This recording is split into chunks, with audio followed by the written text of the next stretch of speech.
Bismillah, Assalamualaikum warahmatullahi wabarakatuh. Saya Kepura Nomo Prayoga, guru pendidikan agama Islam di Sekolah SMK Negeri 6 Balikpapan, sekaligus mahasiswa PPJ PAI dalam jabatan Angkatan 3 tahun 2025 di LPTK UIN Samarinda. Pada hari ini, 8 Oktober 2025, saya akan melaksanakan uji kinerja praktek pembelajaran di SMK Negeri 6 Balikpapan dengan materi menghindari perkelahian pelajar, mengkonsumsi miras, dan narkoba. Terima kasih, selamat menyaksikan video pembelajaran. Bismillah, Assalamualaikum warahmatullahi wabarakatuh. Waalaikumsalam warahmatullahi wabarakatuh. Alhamdulillahirabbil alamin. Wassalamu ala sayyidina Muhammadin wa ba'du. Puji syukur kita panjatkan kehadirat Allah Subhanahu wa taala yang masih memberikan kita satu kenikmatan, yaitu kenikmatan hidup. Karena hidup adalah satu kesempatan bagi kita dan juga satu kemerosotan bagi kita. Bagaimana cara kita menyikapi hidup itu yang paling penting. Kenapa? Karena dalam satu hembusan nafas adalah satu kesempatan dari Tuhan buat kita untuk memperbaiki hidup kita. Baik teman-teman sekalian, gimana kabarnya, sehat? Sehat. Yang sakit angkat tangan. Sakit hati karena ditolak sama cowoknya, atau riba kamu tapi cuma dianggap kakak adik aja. Jadi secara fisik sehat semua ya? Baik, alhamdulillah. Sebelumnya kita alangkah baiknya supaya proses belajar mengajar kita diberikan keberkahan oleh Tuhan. Saya minta kepada ketua kelas untuk memimpin doa. Silakan. Sebelum belajar, marilah kita berdoa dimulai. Bismillahirrahmanirrahim. Alhamdulillahirabbil alamin.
Baik, setelah kita berdoa, saya mau absen dulu. Siapa tahu ada teman kalian yang tidak datang kan? Ada yang sakit? Ada. Tadi ya. Abdullah Syamil. Sakit. Sakit apa? Demam. Sama buka ya. Amin. Kamu senang masuk sekolah? Hadiah Mila Nur. Abiasa.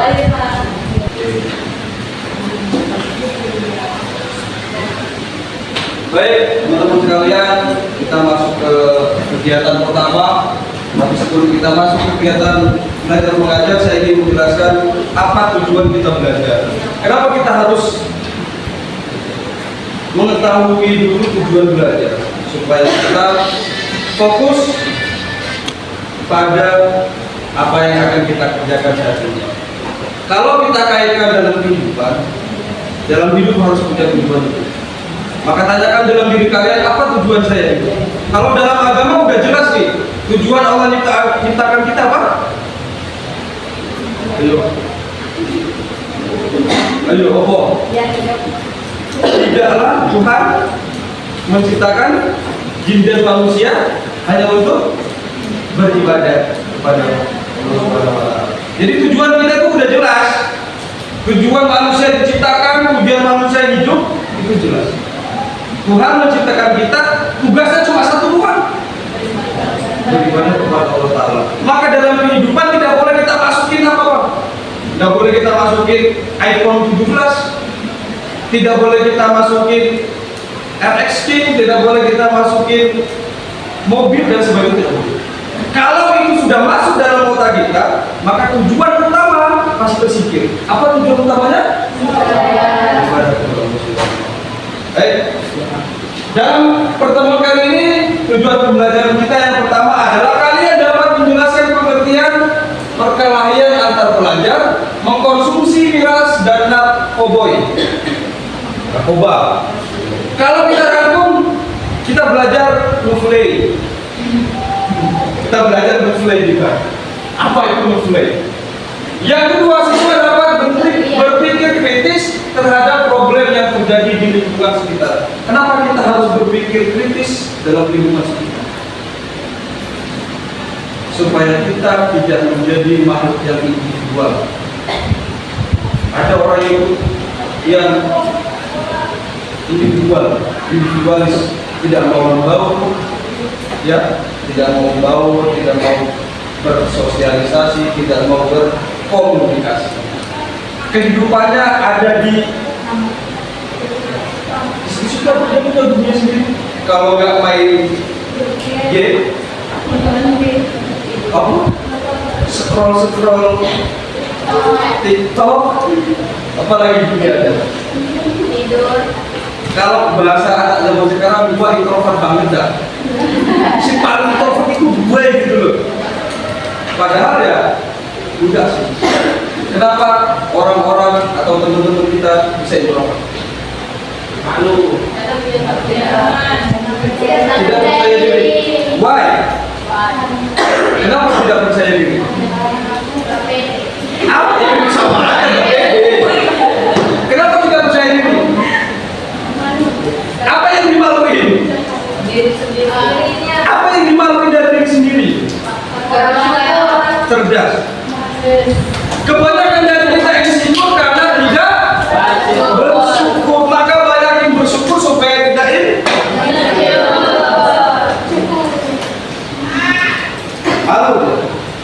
malu dengan dirinya karena dirinya hitam. Iya kan? Malu karena dirinya itu. Kalau cewek-cewek itu pasti yang paling di insecurein adalah bentuk muka, bentuk fisik. Hitam, pendek, gode itu gendut ya. Ya kayak saya ini kan gemuk-gemuk gimana gitu. Kenapa dia malu dengan dirinya? Karena dia tidak.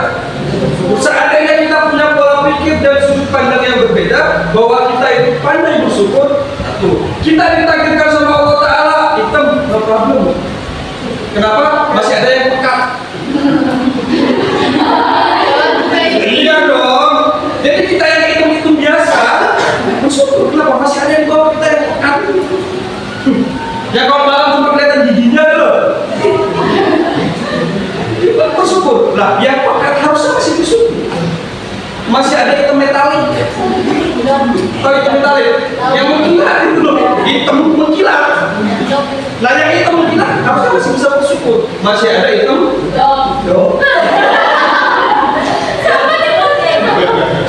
Masih ada hitam. Hitam belum apa? Kalau bahasa Prancisnya itu belum gitu. Ya gitu. Intinya dalam kehidupan kita harus ada. Baik, siswa dapat berpikir kritis terhadap problem yang terjadi di lingkungan sekitarnya, supaya kalian jadi manusia-manusia yang peka.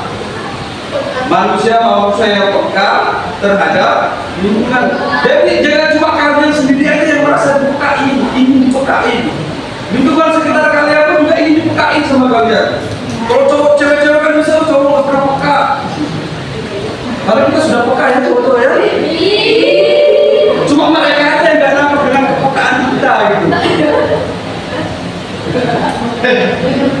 Itu tujuan pembelajaran kita pada pertemuan kali ini. Lanjut. Oke, kita masuk. Sebelum kita masuk ke pembahasan yang lebih menjauh, lebih dalam, saya ingin bertanya ke kalian sebagai pertanyaan pemantik supaya saya tahu sejauh mana kalian sudah belajar di rumah. Karena minggu kemarin materinya adalah berpikir kritis. Kaitannya apa dengan berpikir kritis? Tadi ketika kita mampu berpikir kritis, maka kita akan bisa memilih dan memilah, menimbang dan menumbangkan apa-apa yang baik buat kita dan apa-apa yang tidak baik. Manusia harus pintar memilih dan memilah. Memilih dan jangan cuma memilih doang, dimilahin nggak tahu milah nggak? Apa coba?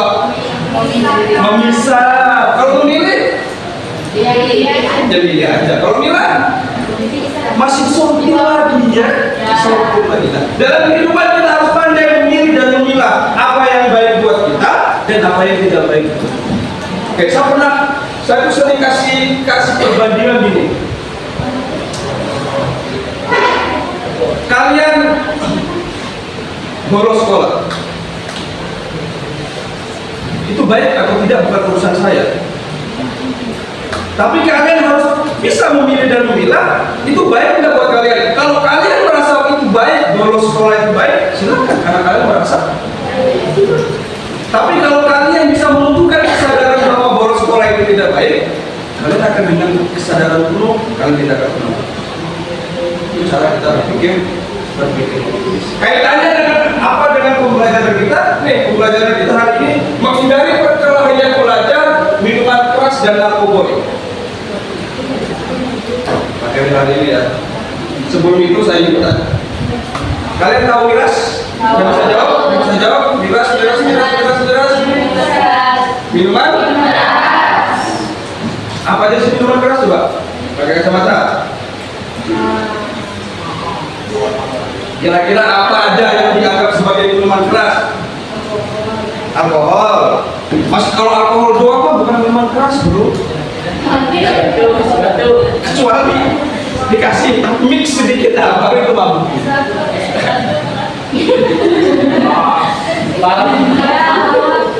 Sabu-sabu itu termasuk narkoba. Apalagi deh? Ayo, yang lain. Bir.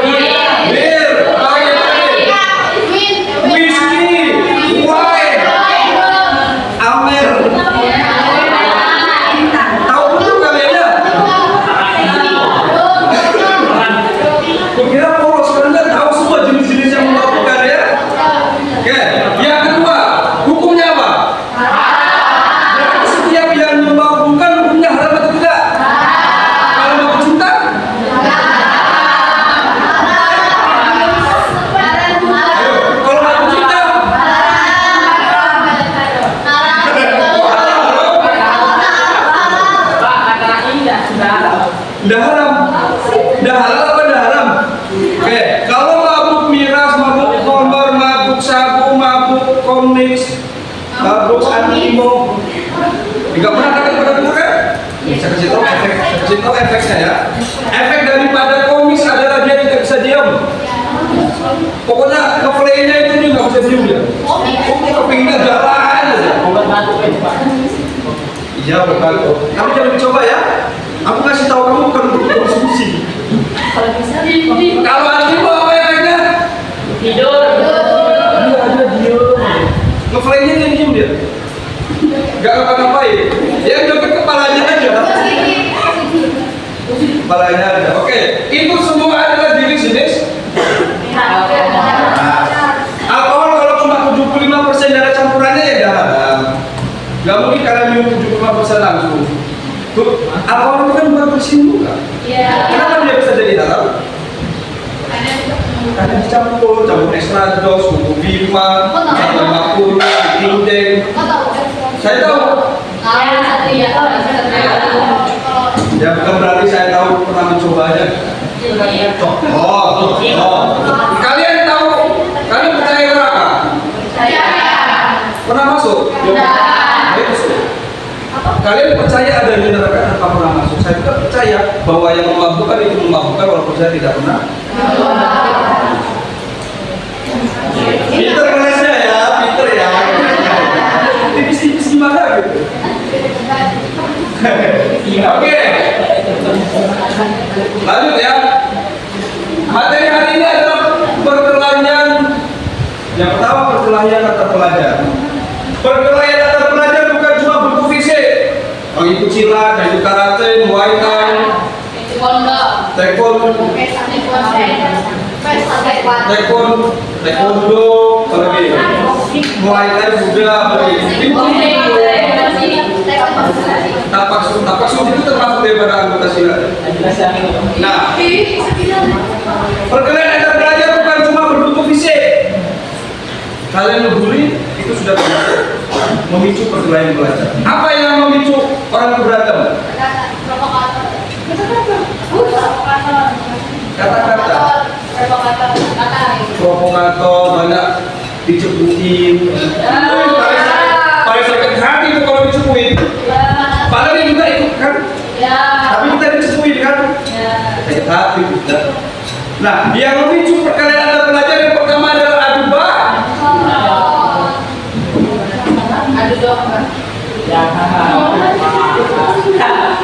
berawal dari orang tidak bisa menjagamu.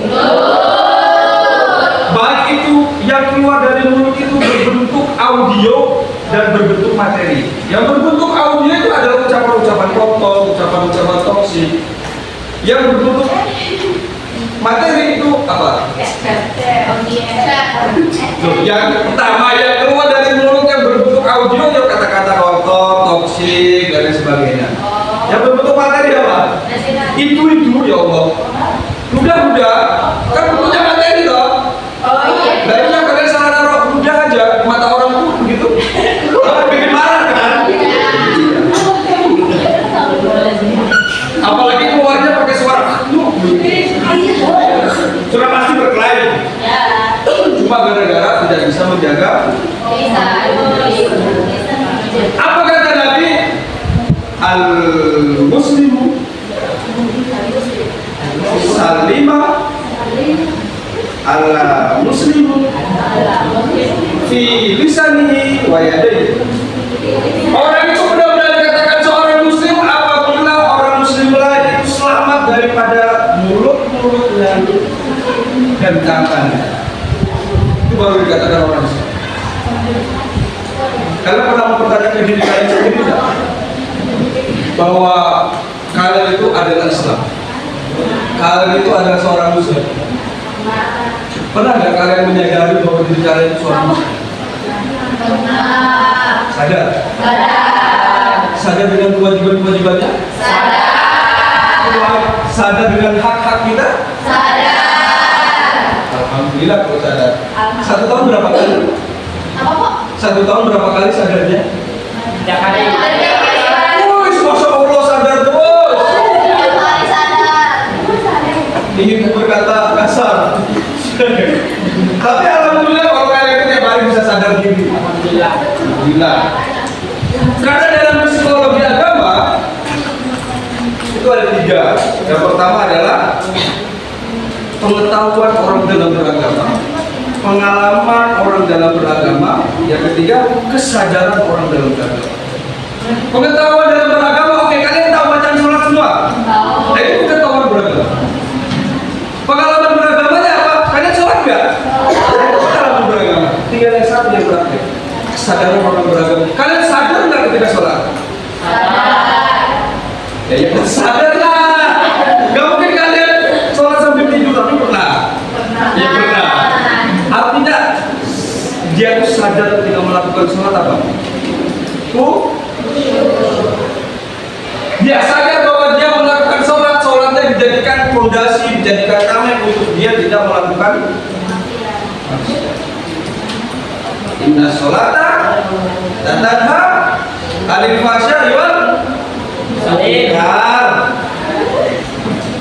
Usia tidak menandakan kedewasaan, tapi pengalaman hidup adalah puncak daripada kalian bisa mencapai kedewasaan. Banyak. Tentang kedewasaan akan kita bisa capai dengan seberapa banyak masalah yang kita hadapi semakin banyak masalah yang kita hadapi sendiri, semakin cepat kita mencapai puncak kedewasaan. Kenapa kita harus bisa mencapai puncak kedewasaan? Karena dewasa bijaksana. Dewasa bisa menentukan mana yang baik buat dirinya, mana yang tidak. Maka kalian yang umurnya 17, 18 harusnya sudah dewasa. Harus sudah bisa memikirkan. Kadang saya juga bingung sama anak zaman sekarang. Dicurhat dikit ya. Anak zaman sekarang tuh terlalu terlena dengan kehidupan yang kayak gitu. Dengan kehidupannya kayak gitu. Susah nggak? Kenapa? Karena kehidupan kalian lebih enak daripada orang tua kalian. Kenapa orang tua kalian bisa sukses? Karena dulu dia susah. Coba tes dah kalian dah. Anaknya orang murah, malas belajar, tidak mau berpikir, tidak mau membenahi diri. Selesai. Terus, maka benahi diri kalian sedini.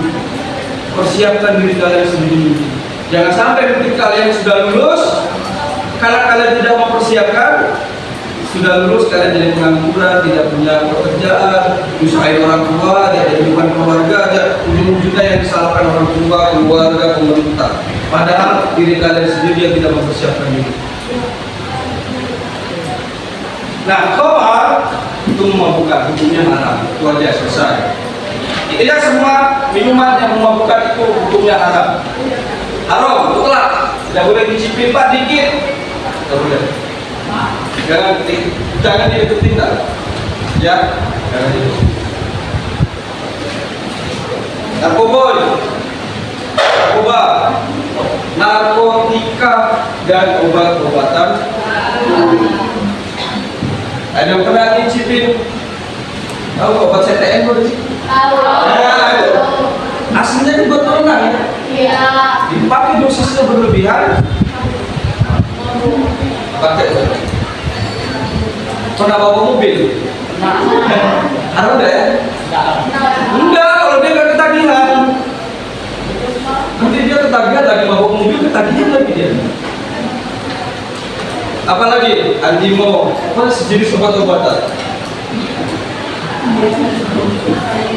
Bilangan akal ya kalau konsumsi.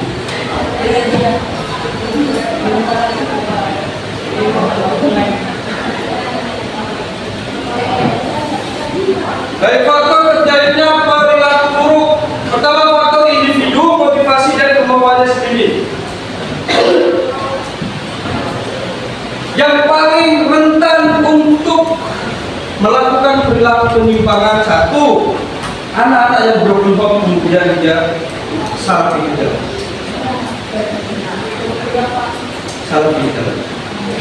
Anak yang broken home, entah itu dalam keluarganya bermasalah. Kalian lihat tidak, anak-anak yang bermasalah pasti di rumahnya broken home. Karena tidak dapat kasih sayang dari orang tua. Kita mau lihat anak itu baik atau tidak, lihat lingkungan keluarganya. Kalau lingkungan keluarganya harmonis, penuh kasih sayang, yakin dia baik. Tapi kalau dalam rumahnya ada KDRT, mamanya suka marah-marah, bapaknya marah-marah, baru tumbuh berdua ada anaknya, yakin dia, anaknya pasti ikutin.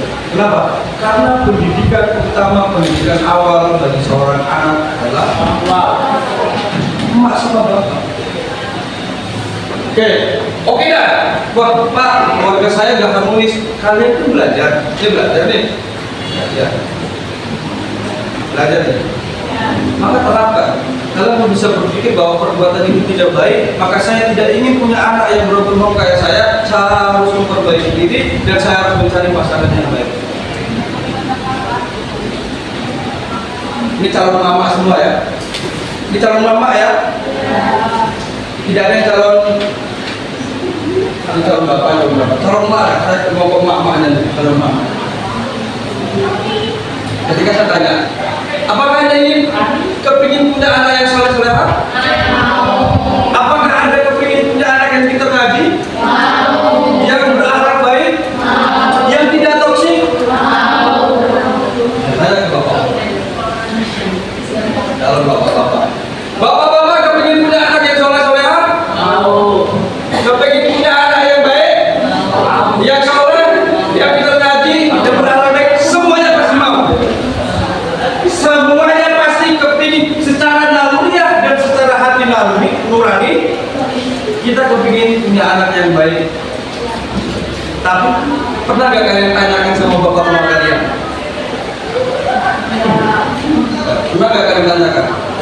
Coba tanyain, Pak, mama bangga gak sih punya anak saya? Bangga Pak, sama saya bangga. Iya. Bangga, pernah? Pak, mama bangga gak sih punya anak kayak saya? Pak, mama kecewa gak sih punya anak kayak saya? Anak kayak saya? Coba tanya. Ketika kita kalian udah kepingin punya anak toksik nggak? Enggak. Sama orang tua kalian juga nggak kepingin punya anak toksik? Seriusan nggak? Seriusan nggak? Kau berani ngomong toksik sama bapakmu? Lemah. Gitu sok-sok nakal, sosok bad. Gak tau bad itu bad apa? Tampil. Sok nakal, sok garang, sok pemberani, sok setantang kan ya, setantang. Berani nggak kalian itu toksik di depan orang tua kalian?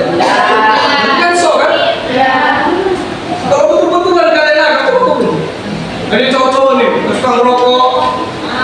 Coba kau, rokok depan orang tua kamu sambil ngopi begini. Nah, berani nggak? Ini berarti Pak. Selesai. Ini tidak boleh. Coba, nah, punya anak toksik. Bayangkan kalian punya anak toksik, minta duit sama kalian yang paling dulu. Kan nggak mau kan? Tak tinggal di rumah sudah deh. Ini tangannya pas betul. Nggak mau kan? Pasti nggak mau kan? Yang tahu. Tapi lihat dulu, kalian itu orang tua yang betul nggak? Karena akan nonton orang tuanya. Maka kalau kalian kepingin punya anak yang baik, belajar menjadi orang baik itu sudah baik. Walaupun kita tidak bisa mencapai kesempurnaan baik, belajar menjadi orang baik itu sudah baik. Kita tidak dituntut untuk mencapai kesempurnaan baik. Yang dituntut oleh Tuhan adalah proses menjadi orang baik. Oke.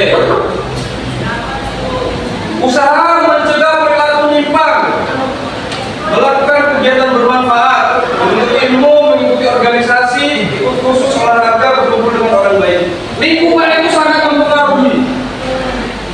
Kebanyakan orang yang bermasalah, anak-anak yang bermasalah, karena dia ingin masuk satu geng, satu circle.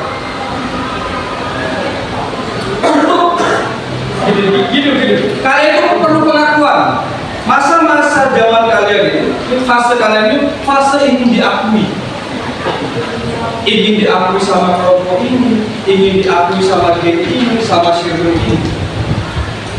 Bagaimanapun caranya kita akan lakukan supaya dapat pengakuan dari kelompok ini. Makanya banyak orang ayolah mabuk lah. Kau nggak bisa ikut geng kami kalau kau nggak mabuk. Ayo keluar malam lah. Kau nggak bisa kalau kita nggak bisa masuk geng kita kalau nggak ngikutin kita. Kebanyakan gitu. Kebanyakan dari kalian itu masih tergiring atau terbawa sama lingkungan. Lingkungan banyak mempengaruhi. Maka jagalah lingkungan kehidupan kalian. Oke, lihat gambar di depan. Silakan lihat gambar di depan. Ada anak yang tawuran, dikasih hadiah sama polisi. Dan di bawahnya ada orang teror, mabok. Dasar diri dia. Yang di ujung ada orang yang pakai narkoba, entah itu suntik atau ini. Coba, ini orang teror, orang bergula ini teror. Apa manfaatnya? Enggak ada. Nggak ada, Pak. Tidak ada. Jauh.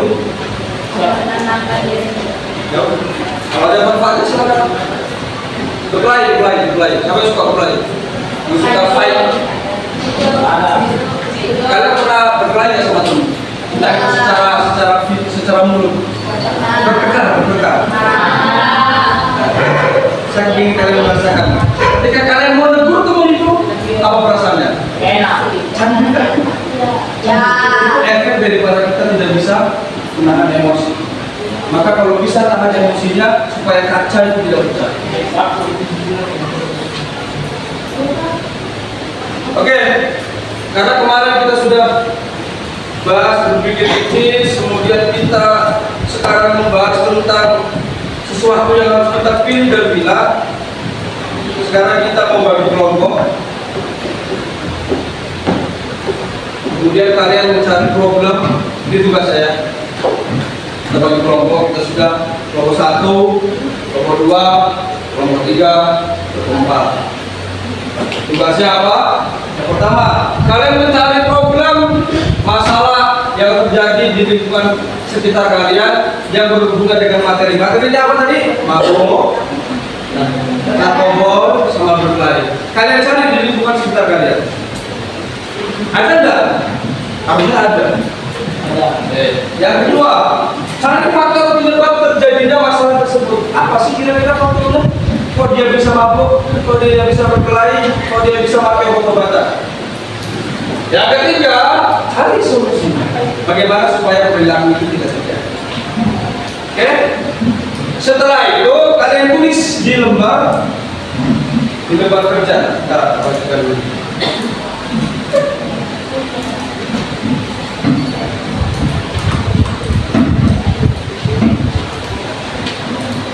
Kalian tulis di sini. Habis kalian kerjakan selesai, kemudian kalian presentasi di depan. Kelompok yang lain ajukan pertanyaan ke kelompok yang presentasi. Oke, silakan kalian pahami, kemudian kalian kerjakan. Diskusi sama teman-temannya ya. Ada yang mabuk nggak? Kalau ada, tulis mabuk pak. Kira-kira apa faktornya? Di lingkungan kalian ada perkelahian nggak? Kalau ada, apa faktornya? Carikan solusinya. Atau diri kalian nggak? Pernah mabuk nggak? Kira-kira apa sih faktornya ya? Coba kau searching, kau telaah.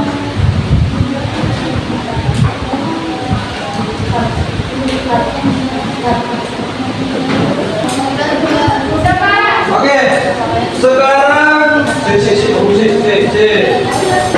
baik, kita akan mendengarkan kelompok 1 untuk melakukan presentasi dari hasil diskusinya.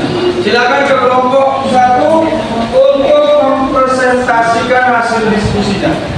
Perkenalkan, saya mewakili dari kelompok 1 ingin membacakan hasil dari diskusi dari kelompok 1. Oke, silakan. Assalamualaikum warahmatullahi wabarakatuh. Waalaikumsalam warahmatullahi wabarakatuh. Perkenalkan, nama saya Martina. Saya sebagai perwakilan dari kelompok 1. Saya ingin membacakan hasil diskusi kami. Yang pertama, perkelahian antar kelompok pelajar atau perkataan yang tidak baik.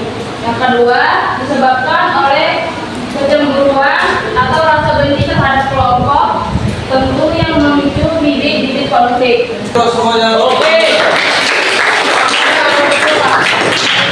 Kira-kira ada yang ingin bertanya sama kelompok ini? Oke, silakan berikan pertanyaan sama kelompok 1. Silakan. Dari hasil presentasinya silakan tanyakan. Dari kelompok 2, kelompok 3, kelompok 4 silakan bertanya ke kelompok 1 tentang materi yang dijelaskan tadi.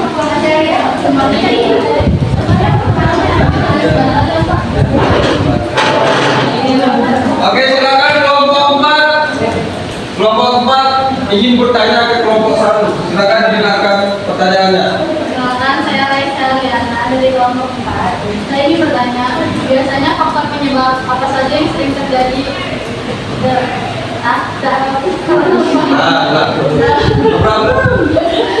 Faktor penyebab apa saja yang biasanya terjadi pada anak-anak dengan masalah perkelahian? Oke, terima kasih. Pertanyaannya, faktor apa saja yang membuat anak-anak itu berkelahi? Ya, betul. Oke. Silakan kelompok 1 untuk menjawab. Pertanyaan dari kelompok 4. Ya.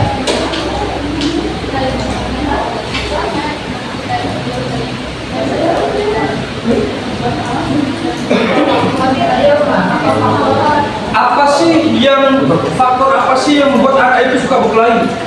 Nah, silakan jawab. Masa kalian nggak punya teman yang suka berkelahi? Ada. Kira-kira apa faktornya?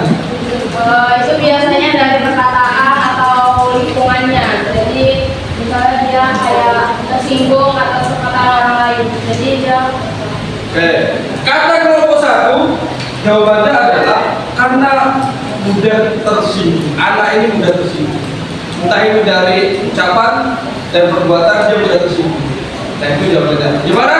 Ya. Kelompok 4 sudah siap? Sudah terima jawabannya? Ya. Oke, beri tepuk tangan semuanya. Gantian. Ayo gantian. Wahai temanku. Cepat-cepatlah kawan-kawan. Jauhi miras. Jangan suka mabuk. Jangan suka berkelahi. Jangan pacaran.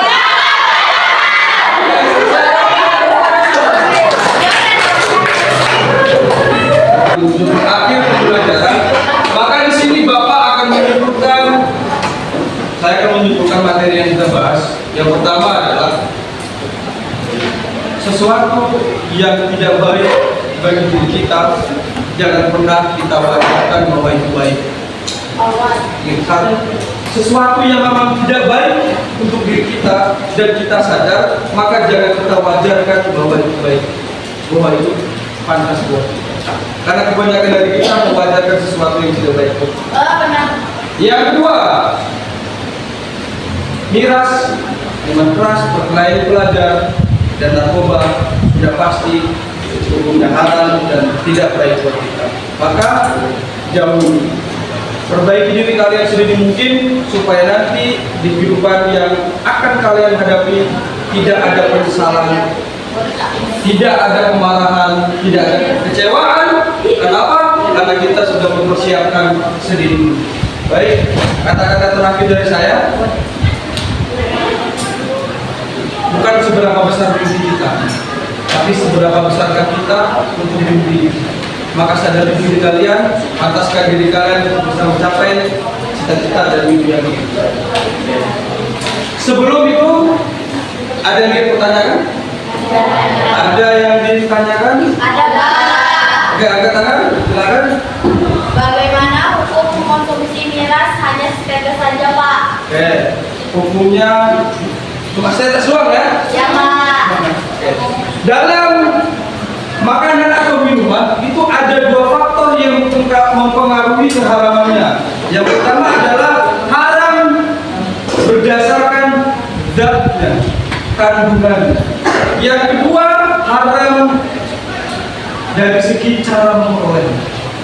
Contoh, babi haram dari segi zatnya. Jilbab halal atau haram? Tapi kalau nyolong jadi maka miras kalau kita kaitkan minuman keras itu haramnya zat atau cara memperolehnya. Maka walaupun cuma sedikit hukumnya haram. Oke, sudah ya? Sudah, Pak. Ada lagi? Saya, Pak. Oke, silakan. Saya tidak ikut tawuran. Nah, Tapi saya ini langsung ke cewek. Tapi saya ikut mengantarkan teman saya ke tawuran, maka saya ikut dosa, Pak. Oke. Gua nggak ikut tawuran Pak, tapi gua ngikutin. Gua pernah kerja. Siapa? Saya analogikan lagi. Pak, saya tidak membunuh. Tapi saya kasih pisau sama orang itu untuk membunuh. Kira-kira kita ikut dosa enggak? enggak? Dosa. Kenapa? Karena kita menjadi penyebab dia itu bisa membunuh. Itu jawabannya. Nanti kaitkan sendiri ya. Oke, itu aja. Sebelum kita akhiri pertemuan ini, persiapkan diri kalian untuk belajar di minggu depan, karena minggu depan materinya adalah etos kerja. Itu aja. Saya mohon maaf apabila ada kata-kata saya yang salah, kata-kata saya yang menyinggung kalian, maafkan saya, dan kalian tidak perlu minta maaf, karena memang kalian tidak ada salah. Terima kasih banyak untuk waktunya. Ingat, perbaiki diri sedini mungkin. Terima kasih. Saya akhiri. Assalamualaikum warahmatullahi wabarakatuh. Waalaikumsalam warahmatullahi wabarakatuh. Silakan ketua kelas untuk doa. Pimpin teman-teman. Sebelum pulang, marilah kita berdoa. Berdoa dimulai. Bismillah.